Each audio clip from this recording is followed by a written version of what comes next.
Education is a topic today with VaNetta Clark, a candidate for a PhD at Washington University. All today on The Bernie Hayes Show.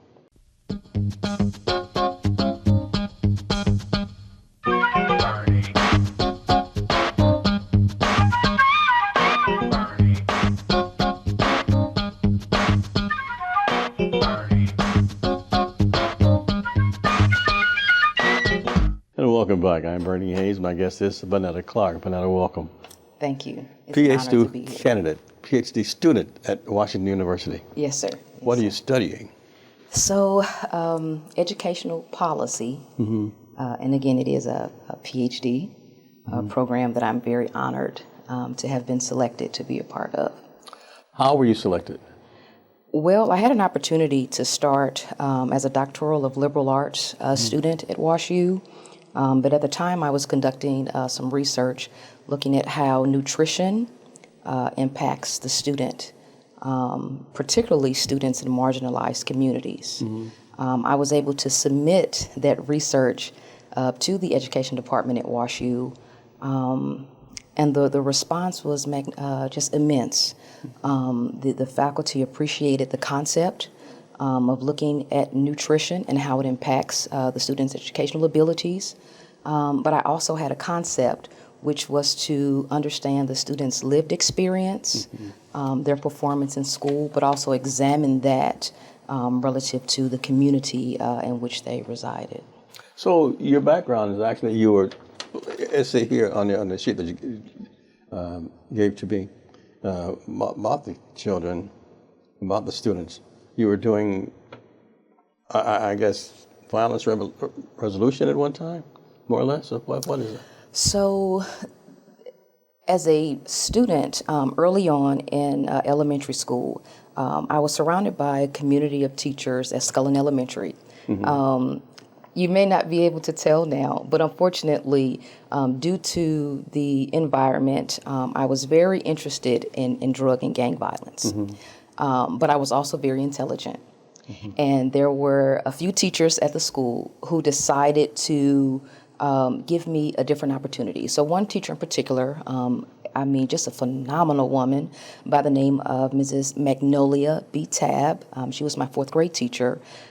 She appointed me as the leader over a program called the Student Concern Committee. So basically what the strategy was to do, the student who was creating all of the issues in the school, we're going to make that student the leader over a nonviolent program.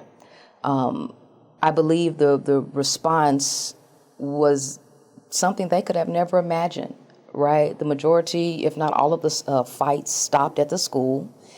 And that year there was a program from the White House for schools in inner cities to identify how they are working through preventing drug and gang violence within the communities. Scullin actually won the competition.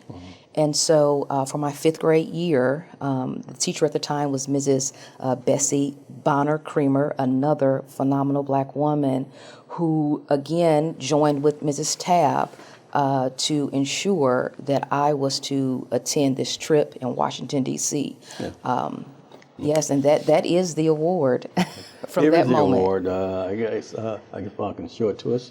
Yes. Tell us what this award's about. And what So it is. the award represents school communities that were focused on achieving academic excellence through drug and gang prevention. One of the benefits of that award was that we were flown to the White House first class, and there's a picture of I and Miss Tabb in the ballroom of the White House. In that moment, and you have to keep in mind, we are in the midst of a sea of dignitaries and delegates from all over the United States, students, educators from all over the United States, with the focus of achieving this goal of drug and gang prevention. But there was a moment where in the tour, we had to change directions. And instead of wasting time, Mrs. Tabb never wasted time.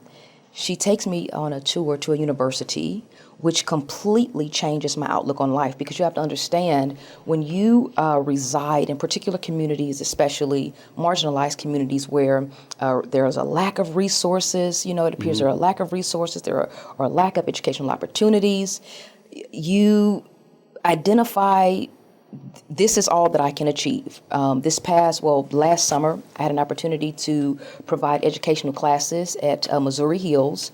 It's a juvenile detention center. And I remember specifically the young man said, the streets gave me a direction, and that's the direction that I went in. I totally understood that moment. So when Ms. Tapp gave me an opportunity, because you have to keep in mind, I'm on the outside of Highway 70 in St. Louis. I'm all the way in Washington, D.C.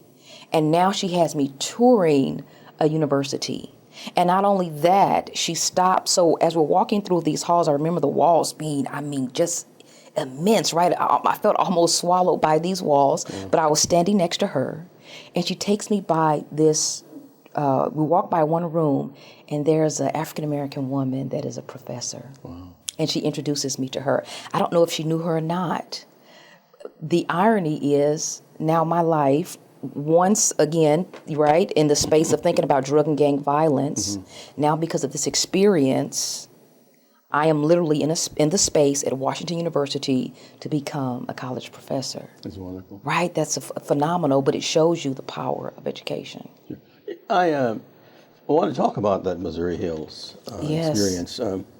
But what you did, more or less, was the troublemaker, more or less. You Yes, I was. I guess it was holistic and psychological reversal on his part, and that's because of you and your team. Yes, that's wonderful. Well, the experience at Missouri Hills was also what I called, just one of those moments where you see the value of what you bring, right? Because sometimes we can have experiences and it seems like it pulls from us versus, reigniting us.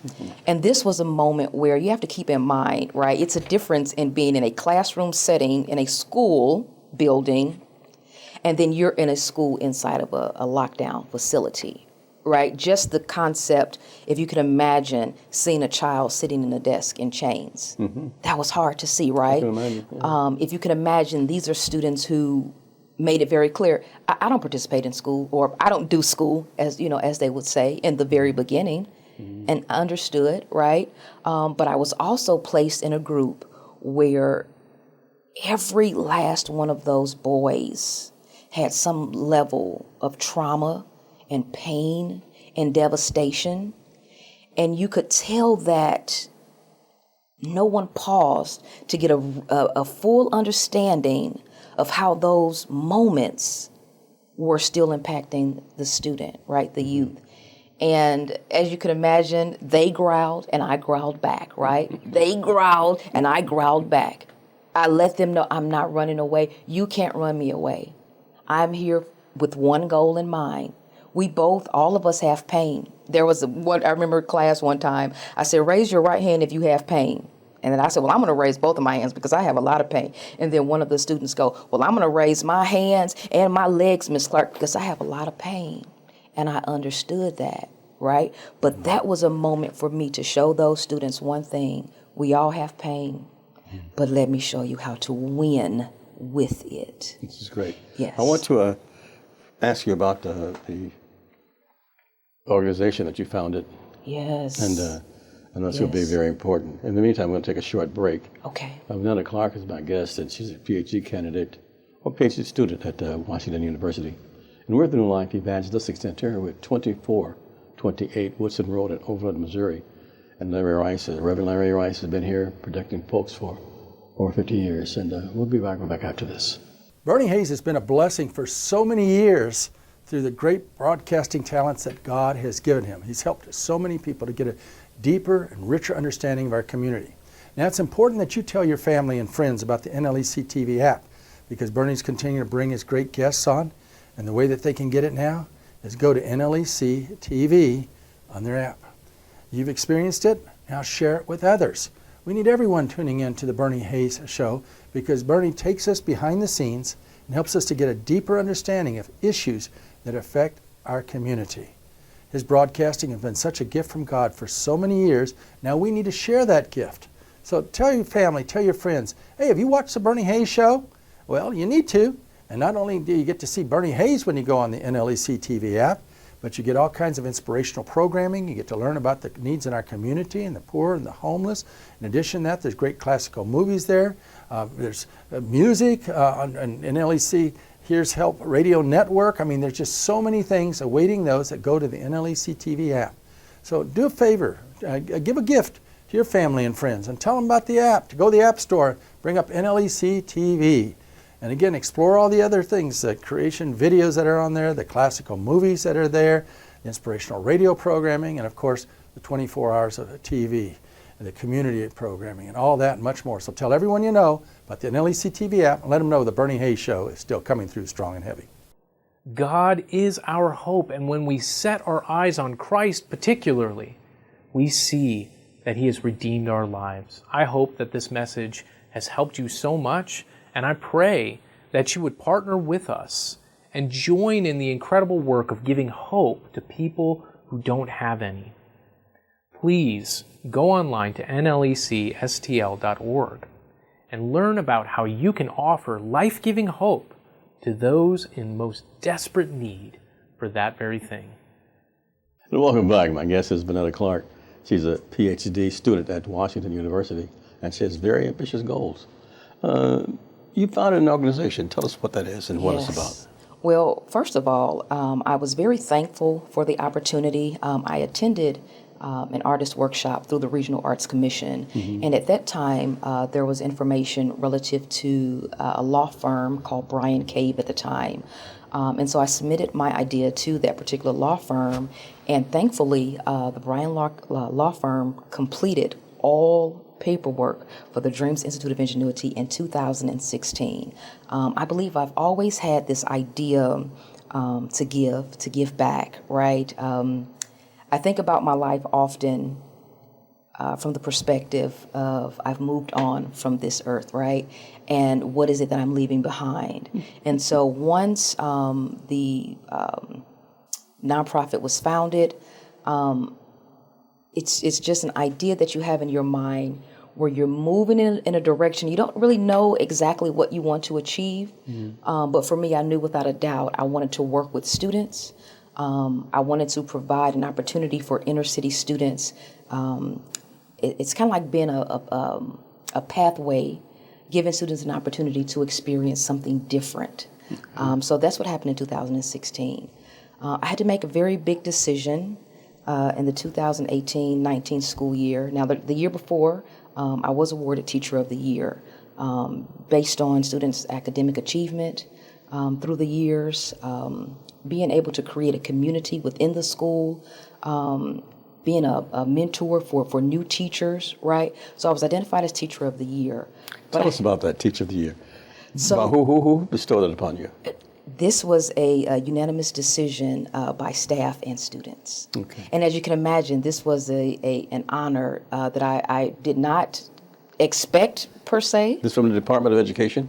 This was, I was the ELA teacher with Confluence Academies. Okay. And so it was through their school district. All right. Yes, yes. Tell me about VaNetta Clark. Tell me about where you're from, what you do, what's your ambition?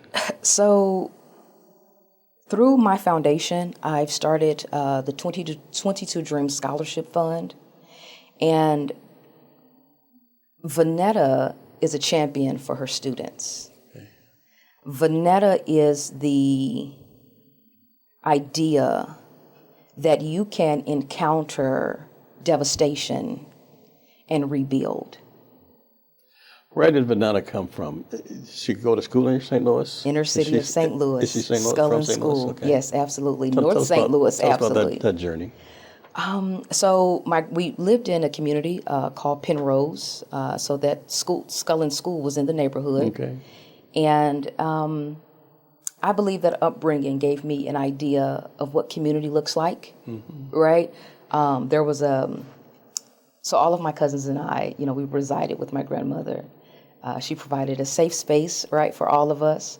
Tell us where the Penrose neighborhood is. It's within the North St. Louis area. What are the boundaries? Approximate boundaries. We have Kings Highway, Natural Bridge, Highway 70. Okay, all right.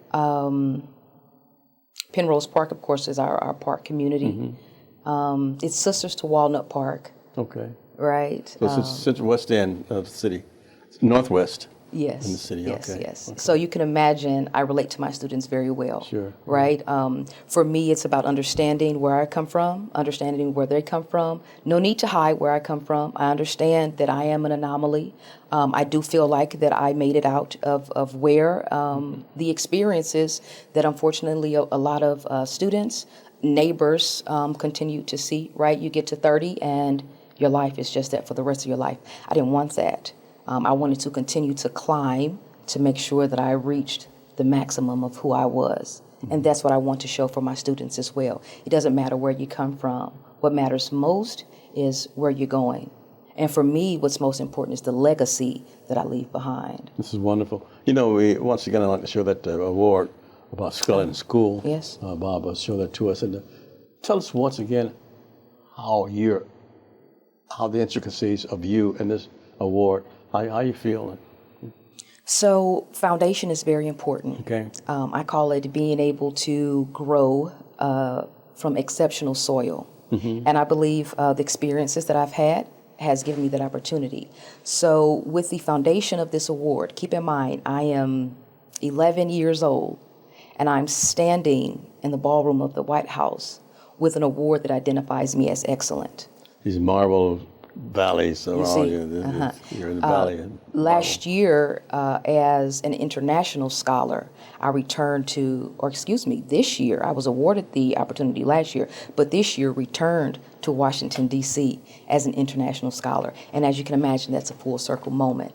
So those experiences give me the opportunity again to foreshadow to my students, this is how you achieve your dreams. Tell us about Rise. So Rise is a song that that's co-written with a former music teacher by the name of Andrea Roller Gale. She's a fantastic performer from St. Louis, but she was a music teacher at the time. I started writing that song in 2012, and I was experiencing, again, a devastational type of moment, and I couldn't finish the song. And one day at the school, I'm at the board, right? We're working, and I hear a sound, and I step into the doorway, and the sound, which was Miss Andrea, the sound was so moving. I put the students on a task, and I literally sat at my desk, and I finished the song immediately. And as you can imagine, playing that song for the students, it created this amazing connection where the students and the staff, right, they felt like they were a part of something bigger than themselves. Let's listen to it and see what you're talking about. Yes.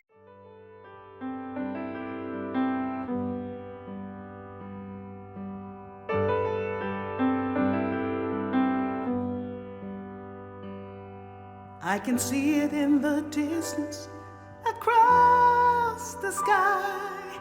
Victory awaits me, it's my time to rise. Dark clouds have passed, my moment has come. Let resilience awaken in my soul as the light of the sun. I can see it in the distance, all across the sky. Victory awaits me, it's my time to rise. Glory has come forth as I answer to the call. Glory, glory, glory on us all.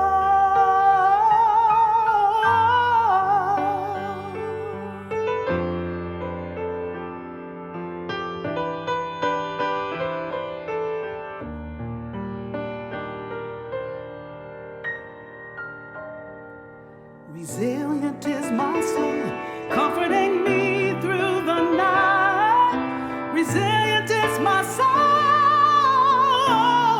I should never surrender the fight.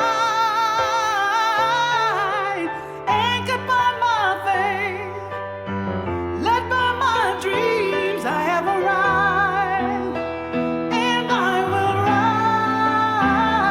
rise. Anchored by my faith, led by my dreams,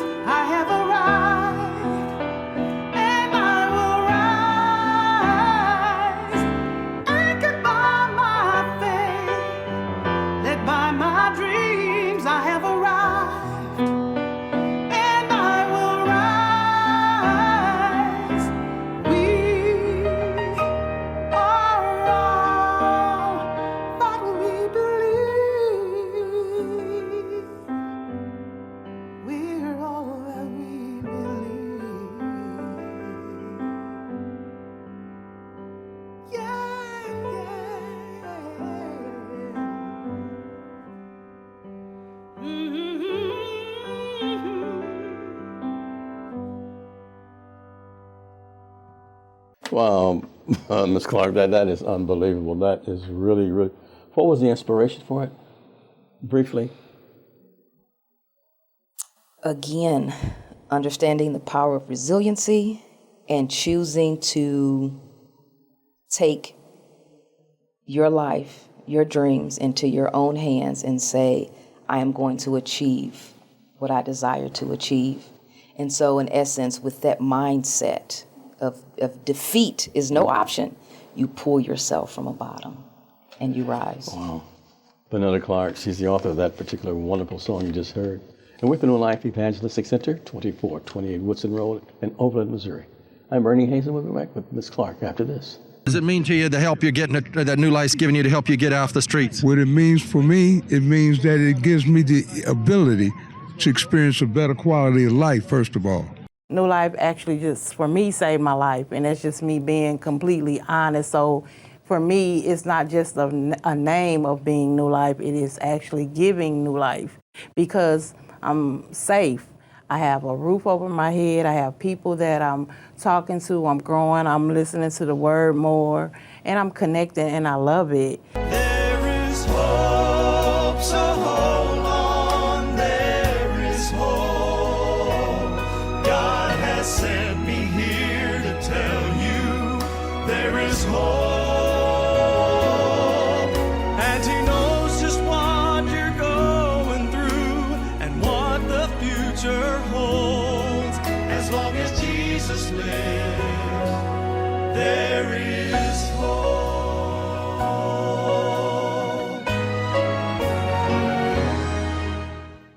Your prayers and gifts are absolutely critical at this time.